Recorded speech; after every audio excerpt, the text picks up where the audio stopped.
अब चिड़ियाँ खेत जो कट जा चुकी तो अब जाकर जो वो आसिया की अकल ठिकाने आई है।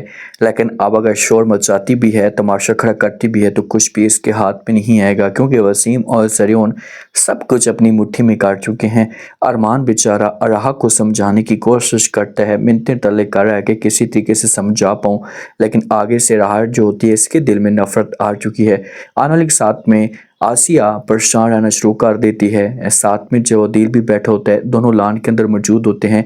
तो ये अदील के साथ बात करती है। अदील को कहती है, अदील साहब मुझे समझ तक नहीं आती कि वसीम जो किस हिसाब से बिजनेस चला रहे हैं।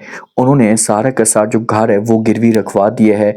मुझे समझ तक नहीं आ रही उनकी। अब अदील कुछ बात तो नहीं कर सकता, लेकिन वो तो सब कुछ जानता तो है, उसे हर चीज़ का पता तो है कि भाई क्या खिचड़ी पक रही है, इसे क्या हो रहा है इस घर के अंदर।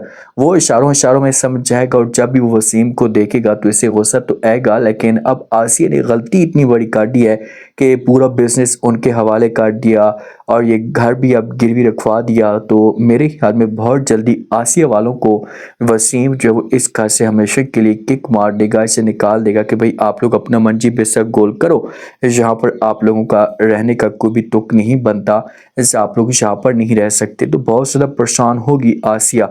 जो राह होती है ना, राह और शहज़ैन के बीच में मामला काफ़ी हद तक बेहतर चलना शुरू हो जाते हैं और शहज़ैन ने राह का माइंड चेंज भी कर लिया है। इसे अपने ऑफिस में जब वो बुलाता है राह को, इसके साथ बात करना शुरू कर देते हैं। इसे कहता है कि पहले मोहब्बत, फिर नफ़रत और तीसरे नंबर पे दुश्मनी या दोस्ती।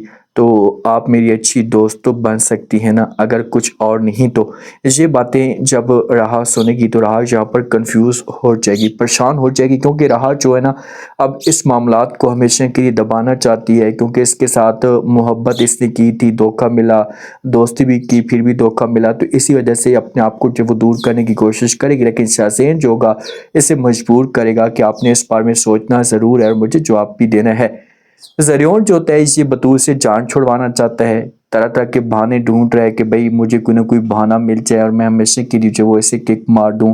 तो ये बतूल के साथ खुलकर बात करता है। जब अपने रूम में मौजूद होता है तो ये बतूल को कहता है कि बतूल क्या आप मुझसे जान छुड़वाना चाहती हैं, से आप दूर होना चाहती हैं, तंग हो चुकी हैं। तो आगे से बतूल ज़रियोन को कहती कि ज़रियोन क्या हो गया है, आप किस सी बातें कर रही हैं, मैं आपके साथ मोहब्बत करती हूँ, आपको चाहती हूँ, आपके बगैर मैं एक लम्हा एक मिनट भी नहीं रह सकती और आप ऐसे की बातें जो वो कर रहे हैं। तो आगे से ये बातें जब ज़रियोन सुनता है तो ये बतूल को जवाब देते और कहते हैं कि अच्छा, अगर आप मेरे साथ मोहब्बत करती हैं तो जब मैं यहाँ से जाता हूँ ऑफिस के लिए तो आप मेरे पीछे चोरी चुपके से बात करती हैं, काल पे हर वक्त लगी रहती है, तो क्या यही है मोहब्बत।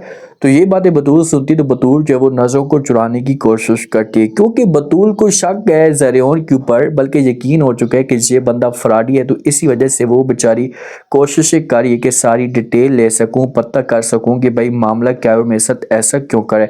जब भी जना रहा अरमान को देखती तो यहाँ से जो वो चली जाती, बात तक नहीं करती। अब अपने घर में जा रही होती है, जे अरमान को देखती, वहां से जाने लगती तो अरमान जो होता है ये जबरदस्ती हाथ पकड़ लेता है। राह कहती है कि अरमान मेरा हाथ छोड़ो, मुझे जाने दो। तो आगे से जब ये बात अरमान सुनता है तो ये कहते हैं कि नहीं, मैंने आपका जो वो हाथ छोड़ने के लिए नहीं पकड़ा, जो वो मैं आपका हाथ हमेशा के लिए पकड़ना चाहता हूँ, मैं छोड़ नहीं सकता। तो राह कहती कि अच्छा ये बताओ कि तुम चाहते क्या हो। तो अरमान कहता है कि भाई मैं आपको चाहता हूँ।